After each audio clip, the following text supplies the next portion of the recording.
The pre-engineered CAPSULAR Pump Station by Smith & Loveless provides end users real value in terms of capital and lifecycle cost savings, long-lasting performance, and operator safety.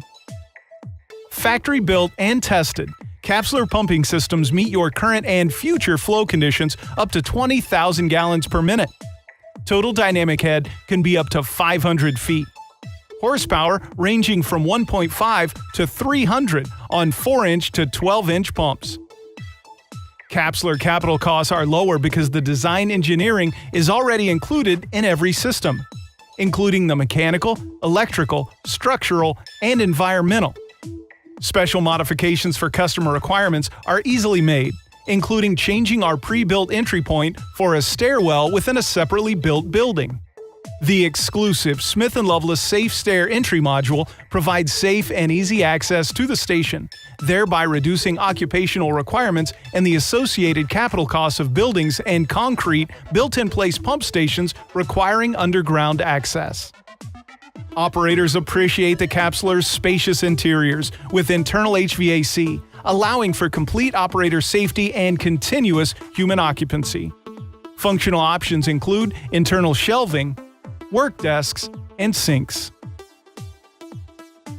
The CAPSULAR also offers incredible flexibility for areas expecting an increase in future pumping needs by allowing space to install additional rotating assemblies as needed.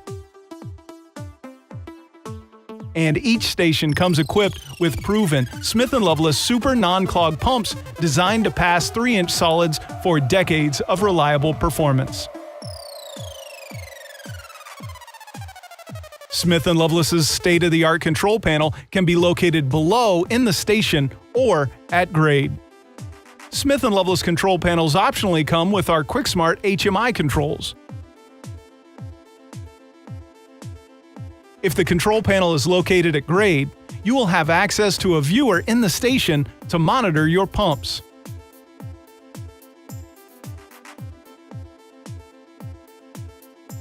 Smith & Loveless has installed more than 25,000 pump stations and has continued to improve upon its non-clog designs and efficiency since it pioneered the factory-built pump station more than 70 years ago.